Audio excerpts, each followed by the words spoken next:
하나님의 모든 시선이 집중되는 곳에 우리의 시선이 머물기 원합니다. 하나님께서 일을 행하시는 그곳에 우리의 여정이 있길 원합니다. 하나님께서 가장 소중히 여기는 곳에 우리 삶의 이정표가 있기를 원합니다. 이 시간 말씀을 통하여 임재하시는 하나님의 능력과 은혜와 충만함이 임하는 시간 되게 하여 주시옵소서. 전체를 살리는 언약 속에 나, 교회, 현장의 모든 것을 살리는 하나님의 말씀을 붙잡는 시간 되게 하옵소서. 살아계신 예수 그리스도 이름으로 기도하옵나이다. 아멘. 사도행전 2장 17절에서 19절의 말씀 보니까 하나님이 말씀하시기를 말세에 내가 내 영을 모든 육체에 부어주리니 너희의 자녀들은 예언할 것이요 너희의 젊은이들은 환상을 보고 너희의 늙은이들은 꿈을 꾸리라. 그때에 내가 내 영을 내 남종과 요종들에게 부어주리니 그들이 예언할 것이요 또 내가 위로 하늘에서는 기사를 아래로 땅에서는 징조를 베풀리니 곧 피와 불과 연기로다 라고 하셨습니다. 요엘서에서 예언했던 말씀이 성취되는 장면이죠. 저는 살아가면서 한계를 굉장히 많이 만나게 됐습니다. 전도를 너무나 하고 싶었고 전도를 하려고 했지만 안 되는 한계가 너무나 많았어요. 우선은 성품적으로도 그렇고 그리고 변명일 수도 있겠습니다만은 시간적인 것도 그렇고 여건도 안 맞았어요. 그러다 보니 너무 안 되는 조건들만 많은 겁니다. 너무나 안 되는 조건들만. 우선은 돈이 없어요. 그러다 보니 제가 사고 싶은 것을 못 산다 이것이 아니고 책을 사고 싶어도 책을 살 돈이 없는 거예요. 공부를 해야 되겠는데.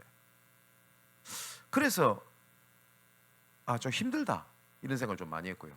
또 상처를 주는 사람이 너무 많았어요. 제 주위에. 도와주는 사람보다는 저를 어렵게 하는 사람이 많다라는 생각이 굉장히 많이 들었습니다. 그런데 가만히 정말 객관적으로 하나님 앞에 진실되게 생각을 해봤어요. 제가 능력이 없는 거지 내가 가진 게 없는 게 아니라는 걸 알았어요. 쉽게 말하면 내가 힘이 없는 겁니다. 그죠? 내가 돈이 없어서 힘든 게 아니고요. 그 돈을 움직일 수 있는 힘이 있으면 문제가 되지 않잖아요. 그러니까 내가 힘든 거예요. 그죠? 만일에 내가 100억을 벌 수 있는 능력이 있다. 근데 지금 100억이 없어요. 순간 조금 불편할 수는 있어도 문제가 되지 않을 겁니다. 왜냐? 그거를 차지할 수 있는 힘이 있으니까요. 또 주변 사람들에게 상처를 많이 받는 게 저는 상처를 주는 사람이 많다라는 생각이 들었습니다. 그런데 객관적으로 봤을 때는 내가 상처를 받을 만큼 나약하고 연약한 거더라고요. 그죠? 그래서 하나님께서 뭘 말씀하셨냐니까 보좌의 능력으로 힘을 주겠다, 능력을 주시겠다고 약속을 하셨습니다. 이사야 40장 27절에 31절의 말씀 보니까 27절에 야곱아 어찌하여 내가 말하며 이스라엘아 내가 이르기를 내 길은 하나님께 숨겨졌으며 내 송사는 내 하나님께서 벗어난다 하느냐. 무슨 말이죠? 내가 하나님과 상관없이 지내는 것 같다. 왜 그런 생각하냐 이 말이죠. 28절에 너는 알지 못하였느냐 듣지 못하였느냐 영원하신 하나님 여호와 땅끝까지 창조하신 이는 피곤하지 않으시며 곤비하지 않으시며 명철이 한이 없으시며 피곤한 자에게는 능력을 주시며 무능한 자에게는 힘을 더하시나니 소년이라도 피곤하며 곤비하며 장정이라도 넘어지며 쓰러지되 오직 여호와를 앙망하는 자는 새 힘을 얻으리니 독수리가 날개치며 올라간 같을 것이요 다는 박질하여도 곤비하지 아니하겠고 걸어가도 피곤하지 아니하리로다. 그죠? 그래서 하나님께서는 능력을 주겠다, 새 힘을 얻으라 라고 말씀을 하신 겁니다. 힘이 없으니까 사실상 삶이 어렵잖아요. 그래서 예수님께서 말씀하신 겁니다. 네 삶의 주인이 누구냐? 그죠? 그래서 예수님께서 기도를 가르치시기 전에 마태복음 6장 19절에 33절에 보니까 한 사람이 두 주인을 섬기지 못할 것이다. 그죠? 그런데 우리는 주인이 많은 거예요. 하나님께서 제일 싫어하는 범죄가 뭐라고 생각하십니까? 하나님께서 우상숭배입니다. 그죠? 하나님의 율법에 의하면 모든 죄는 그 사람에게 그 죄를 찾는데 우상숭배만큼은 그 죄의 죄를 갚되 3, 4대까지 이르게 하거니와 그렇게 말씀하셨거든요. 그 왜 그러냐? 우상이라는 말은 주인을 바꾼다는 얘기입니다. 그래서 이스라엘 백성들이 계속 보면 야곱도 마찬가지입니다. 네 집에 있는 우상을 갖다 버려라 이렇게 말씀을 하십니다. 야곱에게. 그러면 야곱이 하나님을 저버린 겁니까? 아닙니다.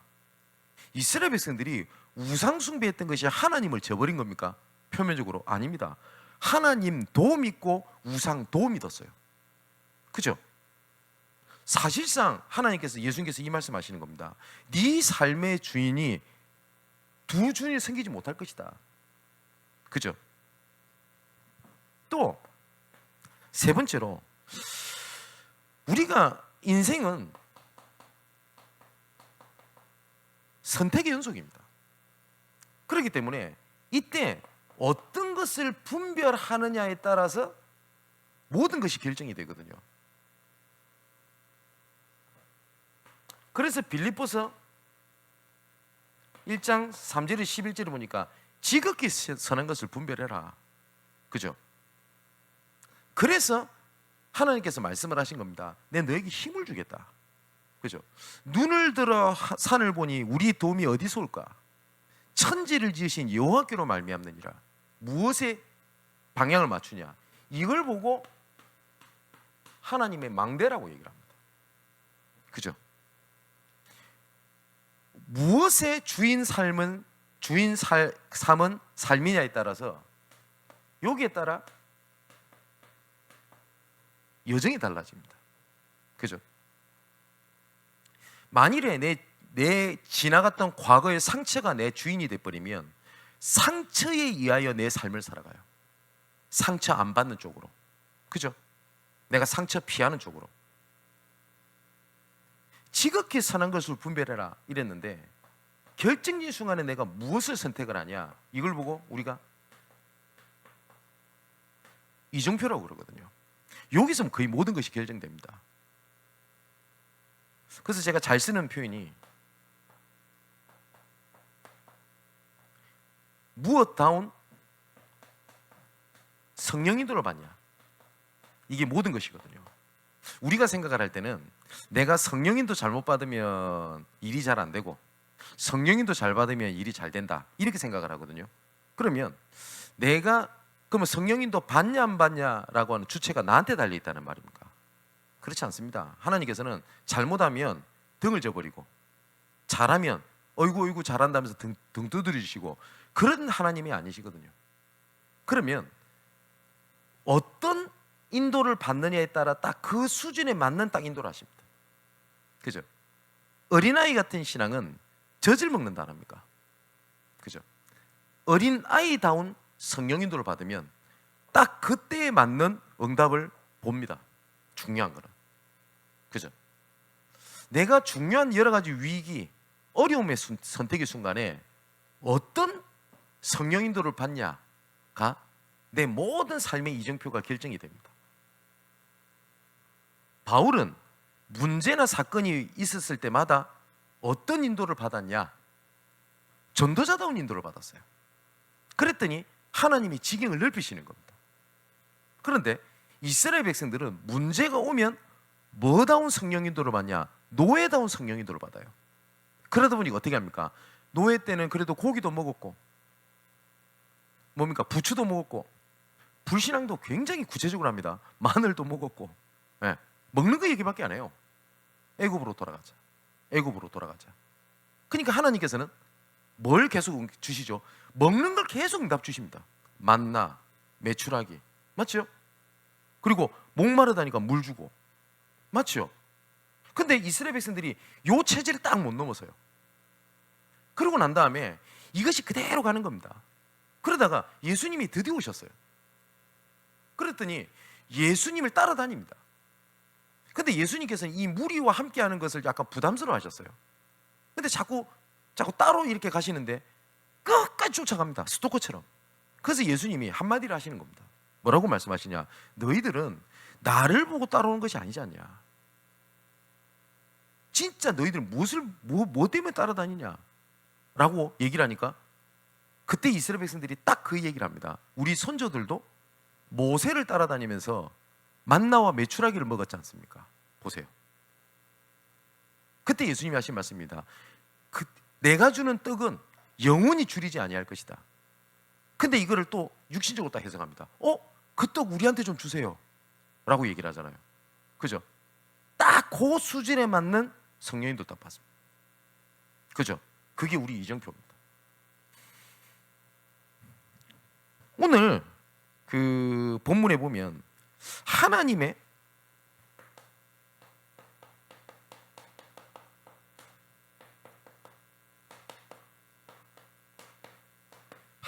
최고 시선이 머무는 곳, 하나님의 최고 시선이 머무는 때, 그때를 얘기를 하거든요.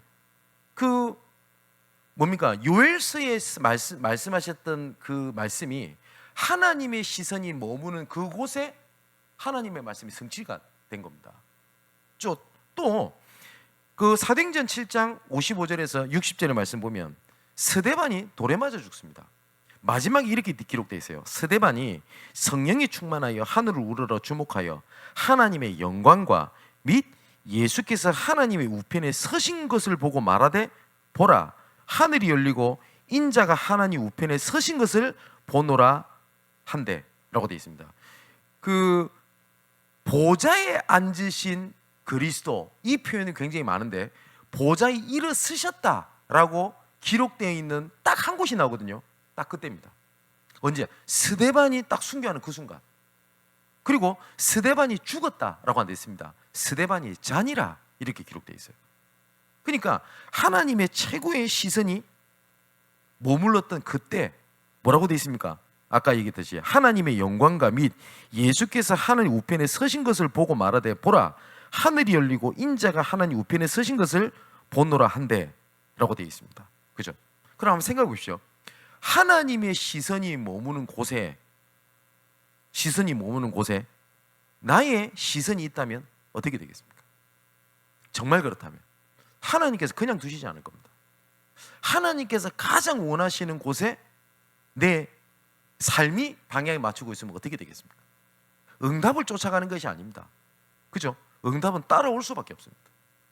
하나님의 시선이 가장 머무는 그 순간에 그거 선택을 한다. 아까 얘기했던 뭐뭐다운 성령님도. 그죠? 다른 겁니다. 그러면 하나님의 시선이 가장 머무는 곳이 어디라고 생각하십니까? 예수님께서 이 땅에 오셔가지고 성경대로 죽으시고 성경대로 부활하셔야 될 이유는 딱 하나밖에 없어요. 사단을 이기기 위해서 예수님이 오셨냐? 그렇지 않습니다. 여러분, 사단 배상설이 왜 틀렸냐면 그림을 하나 그려드릴게요. 언덕입니다. 하나님이 이렇게 앉아 계세요. 네. 그런데 물고기입니다. 사단이라는 물고기를 잡아야 될 거죠. 그래서 이 사단이라는 물고기를 잡기 위해서 하나님께서 우리 인간을 미끼로 쓰신 거예요. 그게 사단 배상설입니다. 말이 안 되죠. 그 천지를 창조하신 전능하신 하나님께서 그 사단을 끄기 위해서 말 한마디면 됩니다. 맞죠? 예수님께서 이 땅에 오신 목적이 가장 주된 것이 사단을 꺾기 위해서 오신 게 아닙니다. 하나님의 가장 관심은 구원입니다. 구원. 그런데 우리를 구원하시는 방법은 하나님의 법에 반드시 죽어야 됩니다. 죄의 삭은 사망이라고 되어 있거든요. 죽어야 돼요. 근데 하나님께서 하나님의 말씀을 뒤바꾸면 됩니까? 그죠? 하나님의 법에 의하면 우리는 반드시 죽어야 됩니다. 근데 하나님의 사랑으로는 죽일 수가 없는 거예요. 그런데 하나님의 법과 하나님의 사랑, 이 두 가지 충돌합니다. 그죠? 이 충돌한 상황에서 일어날 수밖에 없고 하는 방법이 성경대로 뭐예요? 내가 대신 죽을게. 그리고 그것을 해결하신 증거로 내가 다시 살아난다. 그게 성경대로 죽으시고 성경대로 부활하셨다는 얘기입니다. 그래서 하나님의 최고의 시선은 어디에 있냐? 구원입니다. 구원. 지금도 하나님께서는 이 구원 계획을 이루어가고 계시거든요. 여기에 모든 하나님의 초점이 맞춰져 있습니다. 언약 성취가 마지막에 결론은 어디로 가냐? 구원과 관련되어 있습니다. 하나님의 언약을 붙잡았더니 내가 좋은 대학을 갔어요. 그건 응답이 아닙니다. 과정입니다. 그 마지막에 결정은 어디 있냐? 하나님의 구원 계획과 관련되어 있습니다. 어떤 사람은 이렇게 얘기를 합니다. 전도만 너무 강조하는 건 아니냐? 전도가 다냐? 라고 얘기를 합니다. 그리스도가 이 땅에 오셔서 하나님의 구원 계획을 위해 오신 것이 맞다면 전도가 모든 것입니다. 이거는 전도에 대한 행위를 말하는 게 아닙니다. 하나님의 언약입니다. 그죠? 자, 그렇다면 교재 보십시다. 조금 내용이 많은데 하나님의 부른 핵심 요원, 전도자를 말이죠. 그 누굽니까? 누가 임명하는 게 아니죠. 마가복음 3장 13절에 19절에 보니까 하나님께서 원하신 자들을 부르시니 나온지라 라고 되어 있습니다. 어저께 어떤 신학생이 이런 질문을 하더라고요. 목사님, 제가 하나님께서 진짜 부르신 사람이 맞을까요? 그 질문이었습니다. 그래서 그 질문을 하는 의도는 말 안 해도 알겠어요. 하나님께서 나를 부르신 것에 대한 확신, 그리고 그 하나님 앞에 쓰임받고 싶어하는 그 간절함, 그런 마음은 있는데 잘 안 된다, 이 말이겠죠. 그래서 제가 웃으면서 이런 얘기를 했습니다. 모든 사람이 아니라 하나님께서 그 사람에게 하나님의 은혜를 주셨다. 하나님께서 은혜를 주셨잖아요. 그런데 다른 사람은 은혜를 주셔도 그것을 사명으로 붙잡지 않는데 내가 그걸 사명으로 붙잡고 있다. 그건 하나님 주신 은혜 아닙니까? 그죠? 그건 하나님께서 부르셨다는 증거이기도 합니다. 또 하나님의 부르심이 얼마만큼 대단하냐? 누가복음 10장 10절에서 20절에 보니까 70인 제자들을 파송시키면서 하나님께 보내시고 난 다음에 그 보고를 듣습니다. 예수님의 이름으로 복음을 증거하게 되니까 막 귀신이 떠나가고 난리가 납니다. 증거를 본 거예요. 증거. 그죠? 근데 예수님께서 뭐라고 말씀하시냐? 나도 안다. 사단이 위에서 아래로 떨어진 걸 내가 봤다. 근데 뭐라고 말씀하시냐? 그러나 그것 갖고 기뻐하지 말고 너의 이름이 생명책에 기록된 것으로 기뻐해라 라고 얘기를 합니다. 많은 사람이 그럽니다. 전도가 되어지는 증거를 봤으면 좋겠다. 그리고 여러 가지 하나님께서 역사하시는 것들을 봤으면 좋겠다. 예, 그 마음은 압니다. 그런데 예수님이 뭐라고 말씀하시냐? 그것도 중요한데, 틀렸다는 게 아닙니다. 중요한데 너희 이름이 생명책에 기록된 것으로 말미암아 기뻐해라. 사랑하는 성도 여러분, 내가 전도자로 부르심을 받았다라는 그 자체가 감사할 내용입니다. 응답 이전에. 왜냐? 하나님 부르셨기 때문에. 그리고 로마서 16장에 1절에서 27절까지의 말씀 보니까 보호자, 동력자, 식주인, 이런 사람들의 명단이 쑥 써져 있죠. 언제 한번 기회가 되면 로마서 16장에 기록된 모든 한 사람들을 한번 행적들을 한번 나누고 할 기회가 있을 거라고 봅니다. 여기엔 노예도 있습니다. 그리고 여기에는 행적을 조사하고 싶고 연구하고 싶어도 도저히 행적이 알 수 없는 사람 이름도 기록되어 있습니다. 그런데 이 사람이 이름들이 영원한 이름입니다. 그죠? 특히 3절 4절에 보면 브리스길라 부부를 얘기하면서 바울이 이렇게 얘기를 합니다. 나를 위하여 목이라도 내놓을 수 있는 사람이다. 근데 이 말은 브리스길라 부부가 어디 가면서 나는 바울 사도를 위해서 나는 목 내놨다, 나 생명 걸었다, 알겠지? 그렇게 말하고 다녔습니까? 아니겠죠. 그러면 바울이 브리스길라 부부에 대한 이 언급을 할 때 그 얘기를 하지 않았다면 아마 우리 후세대인 우리가 브리스길라 부부가 목이나로 내놓을 수 있을 만큼 움직였던 사람이구나 라는 걸 몰랐을 수도 있어요. 우리는. 근데 이 사람들의 이름은 영원한 이름이 됐습니다. 여러분이 전도자의 길을 걷는다 그러면 누가 알아주든 안 알아주든 영원한 이름이 된다는 것을 정말 붙잡고 절대 낙심하지 않기를 주님의 이름으로 축원을 드립니다. 이때 당시에 교회 밖의 현장의 상황들은 어떠했습니까? 보면 거의 대부분 사실상 제자보다는 무리가 더 많았어요. 어쩌면 90% 이상이 거의 무리였습니다. 그 증거로 예수님이 십자가에 못 박혀 죽으실 때 다 도망갔습니다. 그죠? 또 바울의 옆에 있는 제자들도 상당수가 결정적인 순간에 다 도망갔습니다. 거의 무리가 많습니다. 그리고 현장에 어떻게 되어 있냐? 마태복음 9장에 보니까 무리를 보시고 민망히 계셨다라고 되어 있거든요. 거기 보니까 목자 없는 양같이 방황하고 있는 겁니다. 또 많은 사람들이 교회를 다니고 예수를 믿는다고 하지만 요한복음 3장에 니고데모처럼 종교생활을 하는 겁니다. 자, 이 종교생활하는 거에 제일 중요한 키는 뭐냐? 내가 하는 겁니다. 그죠? 내가 무엇을 이루려고 하는 걸 보고 종교라고 합니다. 근데 복음은 하나님께서 하실 수 있도록 나 자신을 드리는 거예요. 달라요. 뿐만 아니라 올바르게 믿는 사람들에게는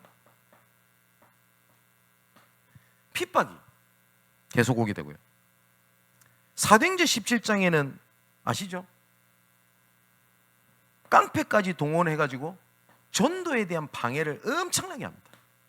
현장에서 복음 전하다 보면 그런 일 되게 많습니다. 뭐냐니까 평소에는 전혀 예수 얘기 안 하다가 복음 전해놨더니 가가지고 이상한 말 해서 뒤집어 버리고. 누구 역사일까요, 그게? 진짜. 이런 상황에서 교회 안에 있는 상황은 어땠습니까? 보세요. 지금 현장 상황은 요랬어요. 그러니 안 될 수밖에 없는 조건이 다 많지 않습니까? 근데 이 초대교회는요, 핑계가 없었어요. 이래서 전도가 안 됩니다. 저래서 전도가 안 됩니다. 이래서 안 됩니다. 저래서 안 됩니다. 그죠? 한 번은 이성호 목사님이 이런 간증을 하는 걸 제가 들었습니다. 부산역에 찬양전도를 가는데 비가 오더래요. 근데 뭐 키보드 이런 거 들고 가잖아요. 그러면 그 전자제품이니까 비 맞으면 안 되잖아요. 그래서 오늘 비가 오는구나, 오늘은 가지 말아야 되겠다.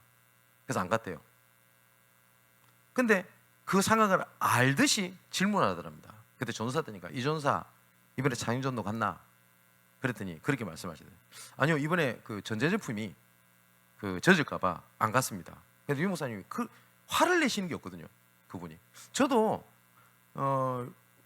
같이 이렇게 본부에서 이렇게 섬기면서 한 번도 류광수 목사님께서 한 번도 없었다는 건 아니네요. 거의 없거든요. 그렇게 불같이 화를 내시더라고요. 비 온다고 안 오고, 덥다고 안 가고, 춥다고 안 가고, 다 조건 따지면 언제 현장 가냐 딱 그러더래요. 근데 그 말이 하나의 음성처럼 들리더래요. 그 다음 주 되면 또 비 오더랍니다. 그 찬영도 하는 친구가 와서 쪼르르 와서 그러대요. 전사님 오늘도 비 오는데 못 가겠는데요. 쓸데없는 소리 하지 마라. 통기타만 들고 나간다. 키보드 없다고 전도 못하냐? 그래 나갔다. 이 간증을 했던 기억이 나요. 근데 우린 핑계가 많아요. 이래서 안 되고 저래서 안 되고 막 이단 핍박 받으니까 안 되고 뭐 가정이 어떻고 시간이 없고 뭐가 어떻고 얘기하거든요. 그런데 초대교회는 핑계가 없었다는 말은 이유가 없었다는 말이에요. 또 반대로 그 이면에는 또 뭐냐, 올바른 이유가 있었다는 얘기입니다. 새로운 이유가. 잘 보세요. 성경에 대한 그 증거입니다. 사도행전 2장 41절에 보니까 그런 상황 속에서도 뭐라고 되냐, 3천 제자. 사도행전 4장 4절에는 보니까 남자만 4,000명, 여기 뭐 남자만 5,000명 이렇게 되어 있습니다. 세 번째, 안디옥 교회 예루살렘 교회 중심으로 중직제를 세우고 난 다음에는 왜요? 제자의 수가 심히 더 많아지며 제사장의 무리도 이 도에 복종하니라. 그죠? 또 사도행전 6장 1절 2절에 보니까 헬라파, 그 다음에 히브리파 유대인, 이런 사람들이 복음을 듣게 이렇게 됩니다. 제가 아까 첫 번째 얘기했지 않습니까? 내가 힘이 없는 거지 전도를 내가 응답이 없는 게 아니다라는 생각이 들었어요. 그래서 한번 가만히 생각해 봤어요. 저는 핑계거리가 많았어요. 시간이 없다, 거리가 멀다, 돈이 없다, 뭐가 어떻다. 근데 그게 전부 다 핑계라고 느꼈던 것이 뭐냐니까, 어느 날 제가 돈이 좀 생겼어요. 네, 알바를 했거든 그때 당시에. 그랬는데도 저는 헌금을 하거나 안 가고 있다는 걸 알았어요. 근데 또 다른 핑계를 찾고 있대요. 이것 갖고 부족해. 그때 느낀 겁니다. 아, 내가 핑계구나. 그죠? 조금만 내가 하나님 앞에 진실되게 이것만 내려놓으면 하나님은 중심을 아십니다.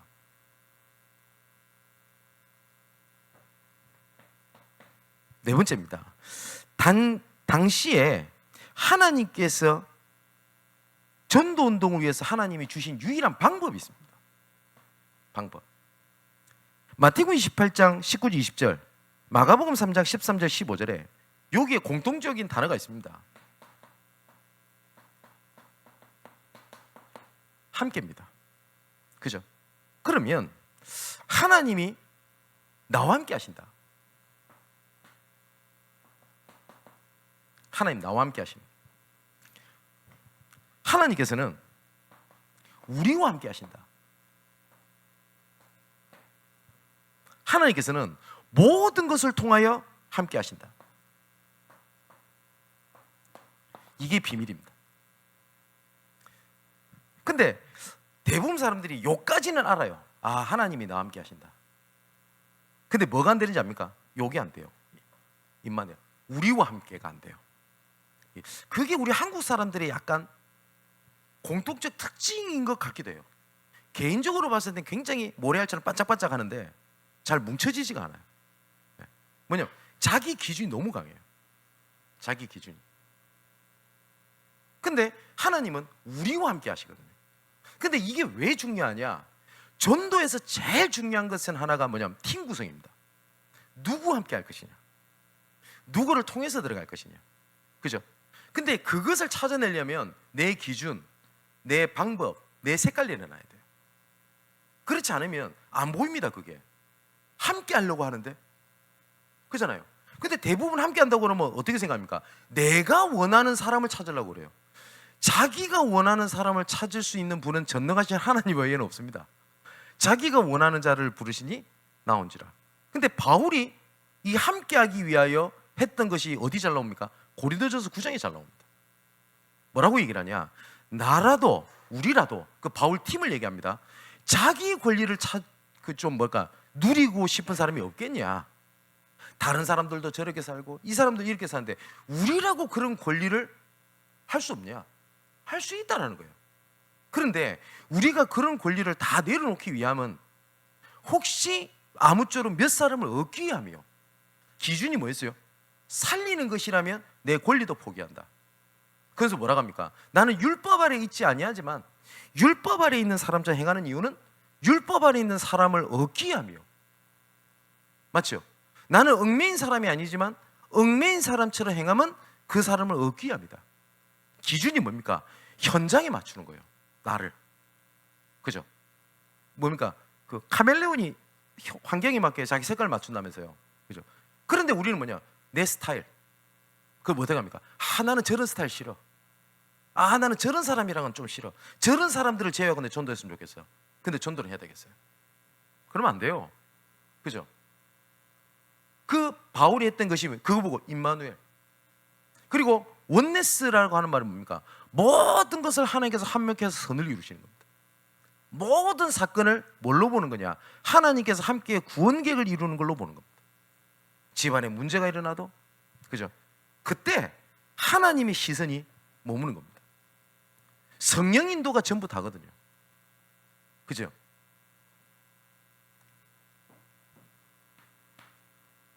여섯 번째로, 그러면 주님이 계획하신 시선이 어디 있습니까? 하나님의 시선이. 하나님께서는 처음부터 전체 237과 5천 종족, 다른 말로 세계복음화 때문에 모든 걸 움직이십니다. 하나님은 처음부터 준비하셨습니다. 많은 사람은 이렇게 얘기합니다. 수신제가 치국평천하. 자기를 먼저 다스리고 난 다음에 천하를 다스린다. 그건 세상 기준입니다. 하나님은 처음부터 세계복음화를 위하여 하나님께서는 나, 교회, 그리고 모든 현장을 준비하셨습니다. 성경이 증거를 한번 볼까요? 하나님께서는 아담과 하와를 창조하실 때 그냥 창조하신 게 아닙니다. 모든 것을 정복하고 다스리라 라는 이유를 가지고 창조하셨습니다. 맞죠? 하나님께서는 아브라함을 부르신 게 아닙니다. 너를 통하여 만방의 복을 얻도록 하겠다라는 계획을 가지고 아브라함을 부르셨습니다. 하나님은 모세를 부르신 게 아닙니다. 출애굽이라고 하는 것을 두고 모세를 부르신 겁니다. 맞죠? 하나님의 계획은 딱 이렇습니다. 그런데 우리는 자꾸 어떻게 생각하냐? 나부터 살아야지. 그 말이 맞지만 틀린 얘기거든요. 그죠? 무엇을 위해서 나를 위해서 사는 겁니까? 내가 잘 돼야지 뭐 좀, 아이고 내가 좀 잘 되고 좀 숨 좀 골라야지 뭐 할 것 같습니까? 그렇지 않습니다. 하나님께서는 처음부터 딱 이걸 부르셨어요. 그래서 하나님께서는 마태복음 28장 18절 20절에 모든 족속으로 가라. 마가복음 16장 15절 18절에 보니까 만민에게 가라. 요한복음 21장 15절에서 18절에 보니까 내 어린 양을 먹이라, 내 어린 양을 치라. 사도행전 1장 8절에는 땅끝 이렇게 말씀하셨습니다. 그게 하나님의 시선이 딱 거기 있습니다. 그러면 내가 있는 곳에서 하나님의 전체를 살리는 언약을 찾아낼 수 있습니다. 저는 예수님의 공생애를 읽으면서 이해가 안 되는 게 하나가 있었어요. 그게 뭐였냐니까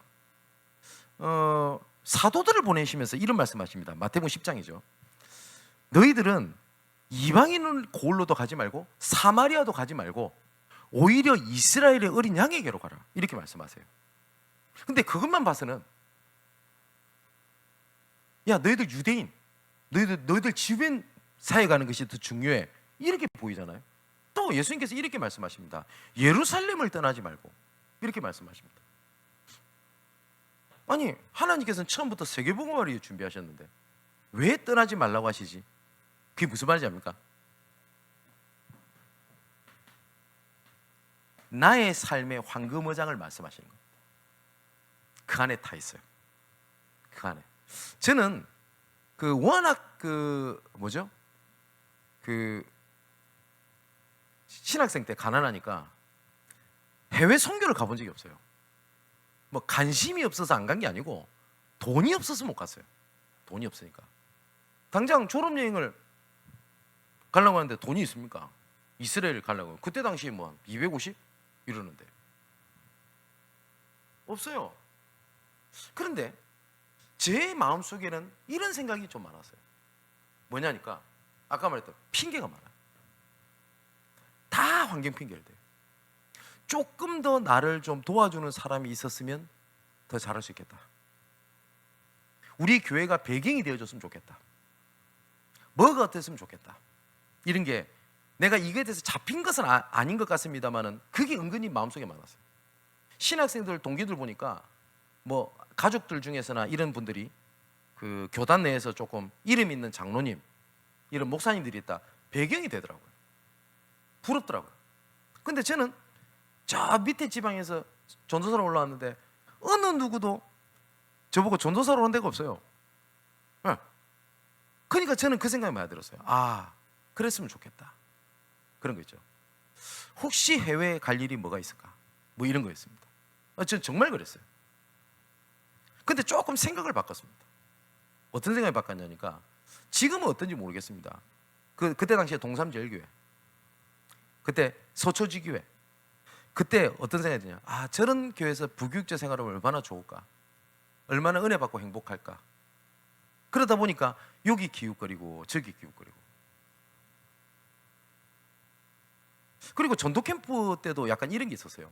올바르게 전도 캠프 훈련 받으려면 해외로 가야 된대요. 왜냐니까 모든 훈련은 한국에서 시작이 되어져서 해외로 이렇게 확산이 된 케이스인데 전도 캠프는 국내가 아니라 해외에서 시작돼서 국내로 넘어온 케이스입니다. 그래서 막 해외 활성화되어 있을 때 올바르게 캠프 하려면 가야 된대요. 근데 저는 없는데. 그때 제가 가졌던 생각입니다. 성경적이라고 한다면 해외는 되는데 국내가 안 된다. 그럼 성경적이잖아요. 그렇다면 국내에서 얼마든지 전도운동할 수 있다. 만일에 동삼제일교회는 되고 내가 있는 현장에서는 안 돼. 그러면 그걸 보고 성경적이라 하면 안 돼요. 그죠? 동삼제일교회식으로 잘한다 이래야지. 근데 우리는 성경적이라며. 그러면 성경적이라면 내가 있는 현장에서도 얼마든지 전도할 수 있다. 핑계를 내려놔. 무슨 말인지 아시겠죠? 나의 삶은 황금어장입니다. 그런데 희한하죠. 하나님께서 문을 여세요. 네. 그래서 제가 어떤 사람인지 얘기하지 않습니까? 해외도 가본 적도 없고. 근데 지금은 가기 싫어도 가야 돼요. 네. 베드로에게 예수님께서 네 젊어서는 네 마음대로 돌아다녔는데 나중에는 원치 않는 곳을 띠띠고 돌아다닌다 라고 할 만큼 그렇지 않습니까? 하나님께서 원하시는 시선이 뭡니까? 내가 원하는 계획입니까? 아니면 하나님께서 원하는 시선입니까? 자, 보세요. 5번이네요. 자, 6번째 보면 교재 여러분 보고 계시니까 주의 방법을 깨달은 전도자들의 이름이 쫙 나옵니다. 이 사람들이 방법을 가졌던 게 아닙니다. 그죠? 베드로, 바울, 디모데 뭐라고요? 내게 들은 바를 또 다른 충성된 사람에게 부탁해라. 그들이 또 다른 사람을 가르칠 수 있으리라. 뭡니까? 본자들입니다. 진짜 하나님께 함께하는 거를.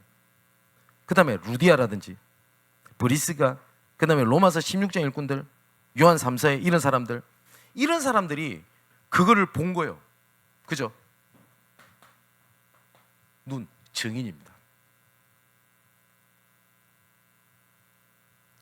그래서 7번째로 전도자들, 우리에게 하나님께서 주신 하나님의 방법이 있습니다. 하나님의 방법이. 가장 첫 번째가 뭐냐니까 사도행전 17장 2절 3절에서 제일 중요하게 뭐냐, 예수가 그리스도가 되어야만 하는 당위성입니다. 여러분, 여기에 대한 답이 있어야 돼요. 왜 꼭 예수만 믿어야 됩니까? 그죠? 다른 종교들보다 낫기 때문에 그런 겁니까? 네? 아니면 우리 다락방만 옳고 다른 데는 틀렸기 때문에 다락방 하는 겁니까? 저는 그렇게 생각하지 않는데요. 그리스도의 당위성입니다. 당위성. 왜 꼭 예수만 믿어야 되냐? 왜 그러냐니까 이 예수 그리스도가 아니면 절대 구원받을 수 없을 뿐만 아니라 흑암이 무너지질 않아요. 그죠? 그리고 현장에 우상이 득실득실합니다. 심지어 이 우상이 얼마만큼 힘이 있냐? 하나님 안 믿어도 된다. 이리 시원한 거예요. 예수 구원은 틀렸다 안 합니까? 부족하다 안 합니까? 그래서 우리가 새로운 시대를 만들어야 되겠다. 그게 뉴에이지입니다.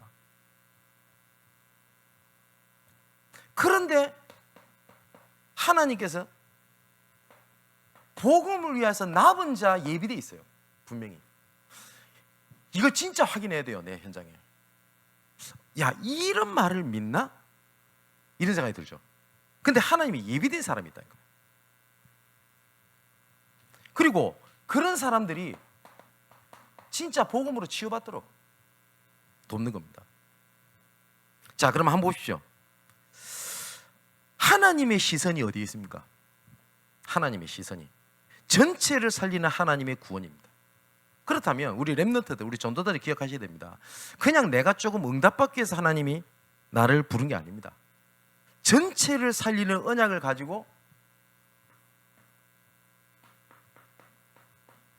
나를 불렀어요. 그죠? 그러면 이제 조금 복음으로 재해석하셔야 됩니다. 어쩌다 보니 내가 태어난 게 아닙니다. 내가 어쩌다 보니 내가 이 일에 있는 게 아닙니다. 잠언에 뭐라고 되어 있냐? 필경 그 길을 선택할지라도, 사람이 선택할지라도 그 길을 인도하신 이는 하나님이시라 되어 있습니다. 또 역대하 16장 9절을 보니까 여호와의 눈은 온 땅을 두루 감찰하사 전심으로 자기에게 향하는 자들을 위하여 능력을 베푸시나니. 그래서 복음으로 재해석한다는 말은 그 말입니다. 내 지나갔던 과거가 내 아픔, 아쉬움으로 남아있다면 반드시 사단은 그걸 틈을 가지고 그걸 공격할 겁니다. 하나님은 우리를 부르심에 후회하심이나 하나님은 실수하신 적이 없어요. 어쩌다가 내 과거에 내가 그렇게 방황을 했을까? 아쉽다. 그 마음을 이해합니다. 근데 하나님은 실수하거나 부족하지 않다니까요. 간혹가다 이런 분이 있습니다. 내가 좀 더 빨리 복음을 알았으면. 그 마음을 이해합니다. 예, 그 마음을 충분히 이해하는데 늦게 부름받은 게 부족합니까? 그런 법이 없어요. 그래서 내 모든 인생을 복음의 눈으로 다시 봐라. 재해석. 하나님의 시선이 머무는 전체를 살리는 계획을 가지고 교회를 부르신 겁니다. 그죠? 아까 말씀드렸던 대로 하나님은 시대마다 전체가 함께 갈 때 하나님께서는 기적을 베푸셨습니다. 그리고 함께 할 때 뭐가 되냐? 시너지가 돼요. 시너지가 돼요. 근데 참 희한한 게 교회가 하나가 잘 안 돼요. 그죠? 진짜 우리가 풀어야 될 숙제입니다. 근데 성경에는 답이 있습니다. 사랑이 온전하게 매는 띠니라 라고 되어 있어요. 자, 그리고 하나님의 시선이 머무는 전체를 살리는 언약을 가지고 하나님께서는 지금의 나를 부르신 겁니다. 이번 주 우리 말씀 같이 나눴잖아요. 하나님의 은혜는 절대 헛되지 않아요. 그런데 사단은 헛되게 만듭니다. 그래서 진짜 사역을 하다 보면 어려운 사람 뭔지 압니까? 나 한때 은혜 받았어요. 나 한때 열심히 했어요. 한때 열정이 뜨거웠어요 라고 말하는 사람들이 메시지에 잘 안 들어가요. 쏟고 있는지도 몰라요. 그러면 하나님께서 그때 주신 은혜가 틀렸단 말입니까? 그때 주신 은혜가 헛된 겁니까? 바울은 그렇게 하지 않습니다. 나의 나 된 것은 다 하나님의 은혜로 된 것이라. 하나님은 헛되지 않는다. 고린도전서 15장 58절에 헛되지 않는다 분명히 되어 있어요. 그죠? 그러면서 고린도후서 6장 1절 2절에 뭐라고 되어 있냐? 보라, 지금은 은혜 받을 만한 때요 구원의 날이로다. 지금이. 근데 사단은 뭐라고 얘기를 하냐? 지금 안 돼 라고 얘기를 합니다. 그러면서 언젠가는 되겠지. 그 믿음 아닙니다. 속은 겁니다. 언젠가는 되겠지. 그 믿음 아닙니다. 언젠가는 되겠지. 그 믿음 아니라니까요. 뭐라고 말씀하냐? 지금이 은혜 받을 만한 때요 지금이 구원의 날이로다. 그런데 이해가 안 되는 거예요. 목사님, 저는 지금 경제적으로 여러 가지가 어렵습니다. 이래서 안 됩니다. 저래서 안 됩니다. 라고 얘기를 하는데 하나님이 이렇게 말씀하십니다. 지금이 은혜 받을 만한 때요 지금이 구원의 날이로다. 그게 하나님의 시선입니다. 정말 한번 올바른 질문만 해도 됩니다. 하나님께서 원하시는 것이 뭡니까? 그죠? 하나님께서 원하시는 곳에 하나님이 내 발걸음이 있게 하옵소서. 하나님께서 원하시는 곳에 내 그 현장에 내 시선이 가게 하옵소서. 그죠? 그겁니다. 근데 우리는 자꾸 어떻게 생각하냐? 내 기준에 따라 하나님을 맞추려고 그래요. 하나님 이렇게 해주세요. 되면 응답, 은혜. 안 되면 뭐요? 나는 응답을 못 받고 있는 거예요. 근데 하나님은 뭐라고 말씀하시냐? 시편 33편 13절 15절에 여호와께서 하늘에서 굽어보사 모든 인생을 살피시며 곧 그가 거하시는 곳에서 세상의 모든 거민들을 굽어 살피시는도다. 그는 그들의 모든 마음을 지으시며 그들이 하는 모든 일을 굽어 살피시는 이시로다. 139편 1절 3절에는 여호와여 주께서 나를 살펴보셨으므로 나를 아시나이다. 주께서 내가 앉고 일어섬을 아시고 멀리서도 나의 생각을 밝히 아시오며 나의 모든 길과 내가 눕는 것을 살펴보셨으므로 나의 모든 행위를 익히 아십니다. 잠언 5장 21절을 보니까 대저 사람의 길은 여호와의 눈앞에 있나니 그가 그 사람의 모든 길을 평탄하게 하시느니라. 잠언 15장 3절에 여호와의 눈은 어디서든지 악인과 선인을 감찰하시느니라. 마지막 한 구절은요, 예레미야 23장 24절에 여호와의 말씀이니라. 사람이 내게 보이지 아니하려고 누가 자신을 은밀한 곳에 숨길 수 있겠냐? 무슨 말이죠? 하나님의 눈기 시선을 피할 사람은 아무도 없다, 그 말 아닙니까? 여호와가 말하노라 나는 천지에 충만하지 아니하냐. 그죠? 근데 우리 사단은 이렇게 만듭니다. 헛되게 만듭니다. 하나님 은혜를. 나는 혼자입니다. 그렇지 않아요. 제가 오늘 누굴 만나서도 이렇게 말씀을 나눴습니다만 고립되지 마십시오. 가장 첫 번째, 하나님이 너를 그냥 두시지 않는다. 첫 번째. 두 번째, 하나님의 사람들을 붙이신 것을 고립되게 만들지 마라. 두 번째. 세 번째, 고립되게 만들었을 때 지금 당장 내가 힘들다를 떠나서 나를 통하여 하나님의 구원 계획을 예비해 놨는데 고립이라는 것에 잡혀 있으면 이거 다 놓쳐버립니다. 그러면 그래서 끝나는 겁니다. 내가 지금 혼자 있어 힘들다, 그거는 어쩌면 당연한 거고요. 나중에는 뭡니까? 하나님의 구원 계획을 막는 겁니다. 고립되지 마십시오. 정말 하나님의 시선이 머무는 곳에 나의 시선이, 하나님의 시선이 머무는 곳에 나의 여정이, 하나님의 시선이 머무는 곳에 나의 분별과 선택과 도전이, 그 망대, 여정, 이중표를 누리는 우리 삶이 되시기를 주님의 이름으로 축원을 드립니다. 기도합시다. 주께 감사함을 드립니다. 하나님의 시선이 머무는 곳에 나의 눈과 나의 관심과 나의 중심이 있게 하옵소서. 하나님의 시선이 머무는 그곳에 나의 여정이 있음을 믿습니다. 하나님의 시선이 머무는 그때에 지극히 선한 것을 분별하여 그리스도 예수의 날까지 이루고 의의 열매가 가득하기를 원합니다. 그것을 누리는 하나님의 영원한 절대망대, 이것을 걷는 하나님의 영원한 절대 여정, 이것을 누리는 하나님의 영원한 절대 이정표가 되게 하여 주옵소서. 전도자의 삶을 살아가고 있는 모든 주의 백성들을 기억하여 주옵소서. 살아계신 예수 그리스도 이름으로 기도하옵나이다. 아멘. 예, 주신 말씀 붙잡고 우리 합심해서 기도하다가 인도받도록 하겠습니다. 기도합니다.